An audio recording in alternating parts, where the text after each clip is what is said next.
विद्यार्थी मित्रों, मैं वीडी सिंह फ्रॉम विवेकानंद विद्यालय। आज आपको जीव विज्ञान कक्षा 11 के चैप्टर नंबर 7 के बारे में बताऊंगा।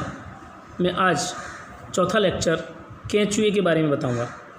केंचुआ क्या है, इसकी जानकारी, शरीर का चित्र, बाहर की रचना, आंतरिक रचना, इन सब के बारे में बताएंगे। सबसे पहले बात करें अंग और अंग तंत्र की। जब अनेक ऊतक संगठित होकर कोई विशिष्ट कार्य करते हैं तो ऊतकों के समूह को अंग कहते हैं, और जब अंग कार्य करते हैं मिलकर के तो उन्हें अंग तंत्र कहते हैं। केंचुआ सर्वप्रथम ऐसा प्राणी है जिसमें अंग तंत्र पूरी तरह से विकसित पाया जाता है। अनेक अंग तंत्र मिलकर के जंतु शरीर का निर्माण करते हैं, जो कि यह केंचुए के बारे में बता रहे हैं। केंचुआ जो है एनलिडा संघ का प्राणी है। एनलिडा मतलब शखंडता। सबसे पहले इसके आवास देखें तो आवास एवं स्वभाव के बारे में बात करें तो यह एक मुक्त स्थलीय अकशेरुकी प्राणी है। ये रात्रिचर है, मतलब रात्रि के अंदर निकलता है, दिन में ये बिलों में रहता है, और यह नम और गीली मिट्टी में रहता है। बिल में मिट्टी छेद कर निकाल कर उसे निगल जाता है और बाद में उस मिट्टी को बाहर की ओर कास्टिंग के रूप में छोड़ देता है। खेतों व बगीचों की ज़मीन में उपस्थित मिट्टी की छोटी छोटी गोलियों के रूप में से देखा जा सकता है। इसके उत्सर्जी मल को वर्मी कंपोस्ट कहा जाता है। वर्मी कंपोस्ट मतलब खाद का निर्माण करता है। फेरेटिमा ल्यूब्रिकस सामान्य भारत केंचुआ का नाम है, और फेरेटिमा पोस्थ्यूमा जो सामान्य केंचुआ पाया जाता है उसके बारे में भी है। इसकी अगर बाह्य करके देखें, बाहर रचना, तो ये देखिए बाहर यहाँ 1 से 13 खंड अग्रखंड कहलाते हैं, और उसके बाद के खंड मध्य खंड जो 14, 15, 16 नंबर के खंड ये क्लाइटेलम है।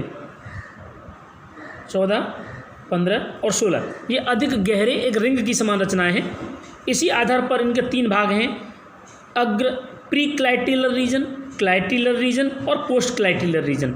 यानी अग्र पर्याणिका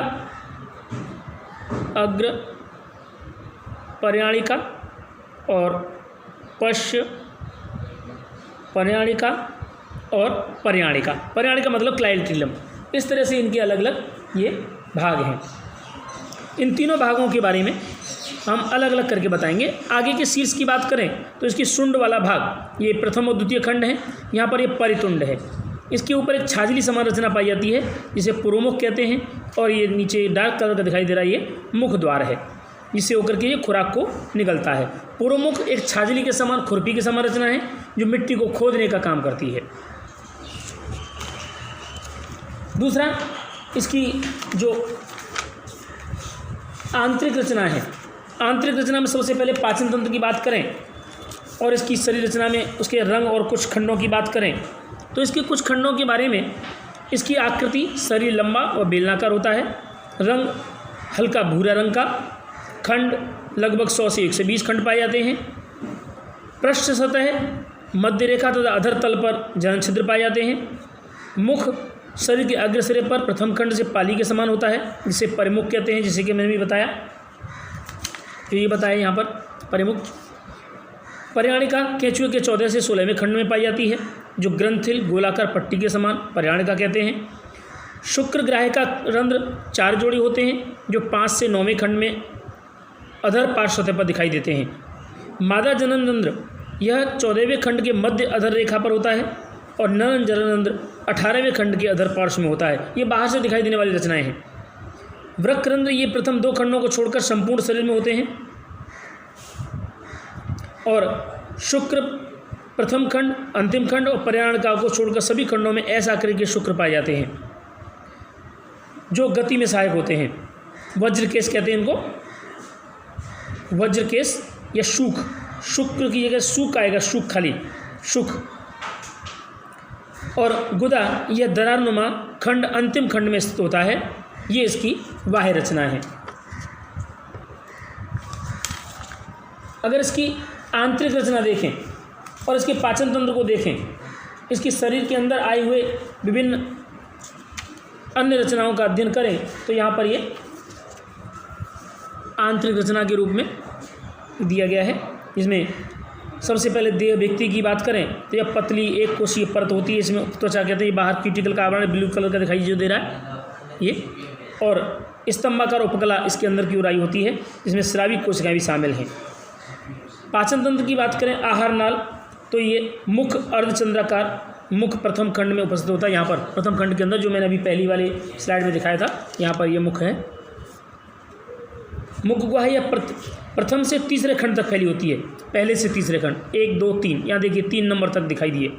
ग्रसनी यह 3 और 4 खंड में पाई जाती है, तीसरे और चौथे, 3 खंड यहाँ तक होगी, तीसरा खंड ये पहला दूसरा तीसरा खंड और चौथा खंड, ये 3 और 4 खंडों के अंदर ग्रसनी पाई जाती है। ग्रसिका, ग्रसनी एक छोटी सक्रिय नलिका में खुलती है, जिसे ग्रसिका कहते हैं, ऊसोफेगस, और ये 5 से 7वें खंड तक पाई जाती है। यहाँ से 5 6 7, ये 7 खंडों में पाई जाती है।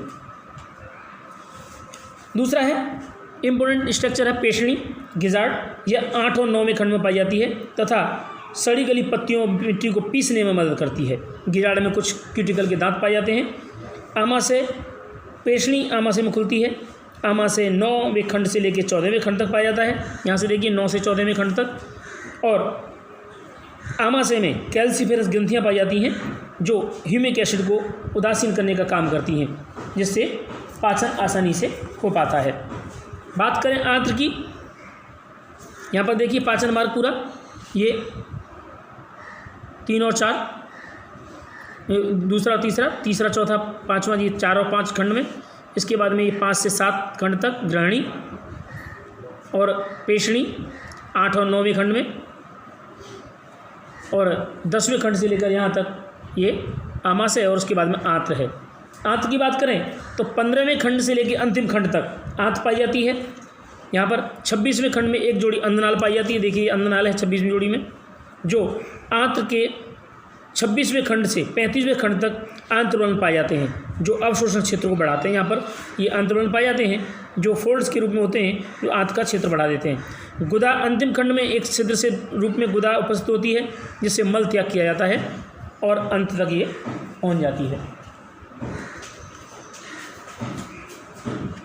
दूसरा है परिसंचरण तंत्र। केंचुओं में बंद प्रकार का परिसंचरण तंत्र पाया जाता है। इसके निम्न भाग हैं, एक रुधिर केशिकाएँ, रुधिर संचरण हेतु सुविकसित रुधिर कोशिकाएं पाई जाती हैं, जो रुधिर को आहार नाल, तंत्रिका, रज्जु व शरीर की भित्ति तक पहुंचाती हैं। रुधिर ग्रंथियां 4, 5 व 6 खंड में पाई जाती हैं। देखिए यहाँ पर 4, 5 व 6 खंड में ये रुधिर ग्रंथियां हैं, और ये रुधिर ग्रंथियां रुधिर का निर्माण करती हैं। रुधिर प्लाज्मा व रक्त कणिकाएँ होती हैं, और प्लाज्मा में भक्षकाणु प्रकृति का होता है। हृदय केंचुए में 4 जोड़ी नलिकाकार असंकुचनशील हृदय होते हैं, यानी संकुचन नहीं पाया जाता। 7वें से 9वें और 12वें तथा 13वें में खंडों में ये पाए जाते हैं। यहाँ पर देखिए ये 1 2 3 4, ये 4 हृदय हैं, लेकिन ये संकुचनशील नहीं होते, इनमें संकुचन नहीं पाया जाता।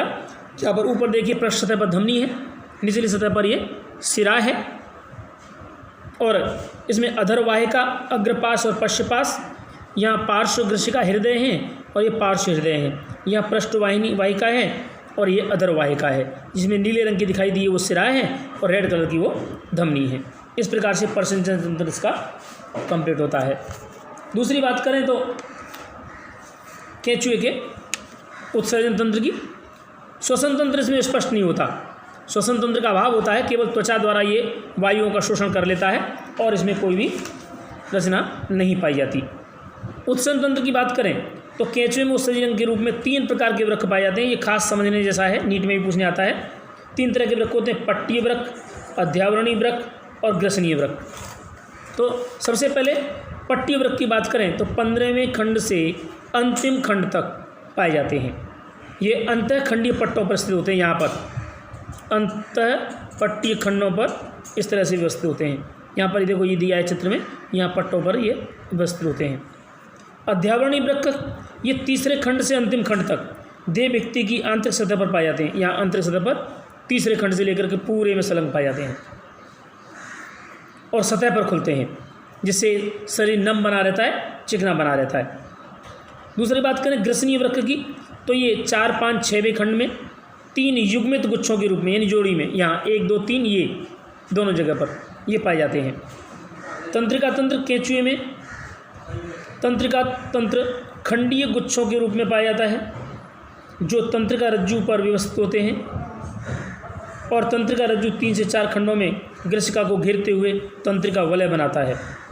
यह तंत्रिका वलय तंत्रिकाओं के साथ मिलकर संवेदी अंगों की अनुक्रियाओं का संचालन करता है, और इसमें संवेदी अंग भी पाए जाते हैं। केंचुए में आँखों का अभाव होता है, परंतु ये प्रकाश तीव्रता को देख सकते हैं, प्रकाश को महसूस कर सकते हैं। प्रकाशग्राही और स्पर्शग्राही अंग इनके अंदर पाए जाते हैं। इसके अलावा रसायनों के ज्ञान हेतु स्वादग्राही अंग भी पाए जाते हैं, जो इस तरह से संवेदनाओं ग्रहण कर लेते हैं कि मिट्टी एसिडिक है या बेजिक है, अपने लायक है या नहीं है, इन बातों का ज्ञान उसमें हो जाता है। बात करें तंत्रिका तंत्र की, तो तंत्रिका तंत्र के रूप में केंचुए में ये रिंग पाई जाती है।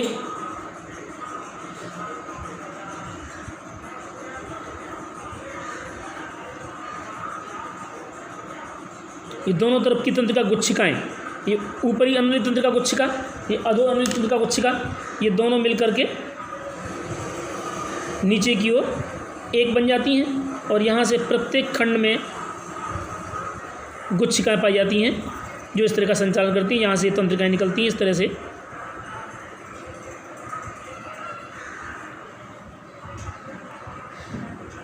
ये तीसरे खंड में, 3rd नंबर का खंड है ये, इस 3rd नंबर के खंड में ये रचना पाई जाती है।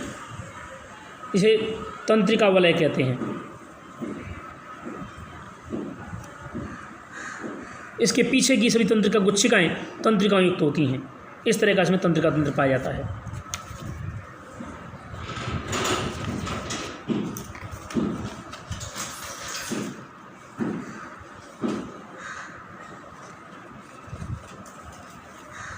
इसके बाद में है प्रजनन तंत्र।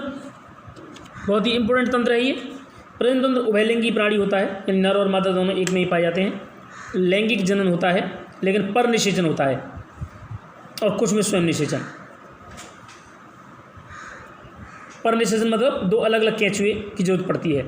नर प्रजनन तंत्र की बात करें तो वृषण, 2 जोड़ी सफ़ेद रंग के वृषण 10वें एवं 11वें खंड में पाए जाते हैं। इनके पास में शुक्र वाहिकाएँ, 2 जोड़ी शुक्र वाहिकाएँ 18वें खंड में खुलती हैं। यहाँ आकर के ये देखो, यहाँ पर 4 शुक्र ग्राहिका हैं। ये शुक्रपिंड है, ये ग्रीन कलर के दिखाई, ये शुक्रपिंड है जो 10वें और 11वें खंड में है। और 11वें 12वें खंड में शुक्राशय पाए जाते हैं। ये नीले रंग के हैं, शुक्राशय हैं 11वें और 12वें खंड में। ये दोनों नीले रंग के दिखाई दे रहे हैं, वो शुक्राशय हैं, शुक्र कोशों को संग्रह करने वाले। इसके अलावा प्रोस्टेट ग्रंथि पाई जाती है, ये 17 से 18वें खंड में यहाँ पर देखिए ये। और शुक्रधानियाँ यहाँ ऊपर पाई जाती हैं 6, 7, 8 और 9वें खंड में, जो एक जोड़ी में पाई जाती है, द्विपालित होती हैं। मैथुन के समय शुक्राणुओं को संग्रह करके प्रदान करने का काम करती हैं। दूसरा मादा प्रजनन तंत्र की बात करें तो अंडा से एक जोड़ी अंडा से 12वें व 13वें खंड के आंतरपट्टी पट्ट पर पाए जाते हैं। ये देखिए ग्रीन कलर के दिखाई दे रहे हैं यहाँ पर, ये 12वें 13वें नंबर के शेप्टा पर लगी हुई हैं। और अंडवाहिनियाँ ये 14वें खंड में पाई जाती हैं और खुलता है 13वें खंड में। एक जोड़ी अंडवाहिनियाँ पाई जाती हैं जो आपस में जुड़कर 14वें खंड के अधर तल पर मादा जनन छिद्र के रूप में बाहर खुलती हैं। 14th खंड में खुलती हैं, ओपनिंग होती है। ये केंचुए का देखो स्ट्रक्चर है। यहाँ पर ये शुक्रपिंड हैं, ये शुक्र ग्राहिकाएँ हैं, शुक्र वाहिकाएँ हैं। यहाँ पर आकर के 18वें खंड में यहाँ खुल जाती हैं। जो ये ब्लू कलर की चित्र है, ये क्लास पर हैं, प्रजनन करने की रचना है। ये मादा के शुक्र ग्राहिकाओं में प्रवेश करके प्रजनन करने का काम करती है। दूसरी बात करें मैथुन क्रिया। मैथुन क्रिया वर्षा काल के रात्रि के समय बिलों के बाहर जमीन की सतह पर होता है। वर्षा ऋतु में मैथुन क्रिया में 1 घंटे का समय लगता है। मैथुन क्रिया हेड ऑन टेल अवस्था में होता है, यानी कि एक का हेड और दूसरे का टेल एक दूसरे के अरस परस होता है। प्रक्रिया के दौरान 2 केंचुए पास पास आते हैं। एक का नर जनन छिद्र दूसरे के मादा जनन छिद्र के संपर्क में आते हैं तथा शुक्राणुओं का आदान प्रदान करते हैं।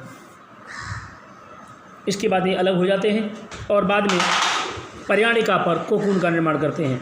पर्याणिका की ग्रंथिल कोशिकाओं द्वारा कोकून का निर्माण किया जाता है। शुक्राणुओं और अंडाणुओं को कोकून में जमा किया जाता है। कोकून में ही निषेचन होता है। इनका परिवर्धन निषेचन के से बना युग्मनज भ्रूण में बदल जाता है और भ्रूण कोकून में ही रहता है। कोकून उंगली में रिंग की तरह से अलग हो जाता है और उसके बाद ज़मीन में पड़ा रहता है। लगभग परिपक्व होने पर 13 सप्ताह बाद 2 से 20 शिशु बाहर निकलते हैं। परिवर्धन प्रत्यक्ष प्रकार का होता है और इसके आर्थिक महत्व में केंचुआ किसानों का दोस्त माना जाता है, क्योंकि केंचुआ मृदा को पोषक युक्त बनाता है। लगभग 3 सप्ताह, ये 13 सप्ताह गलत लिखा है, 3 सप्ताह बाद कोकून बाहर निकल आता है।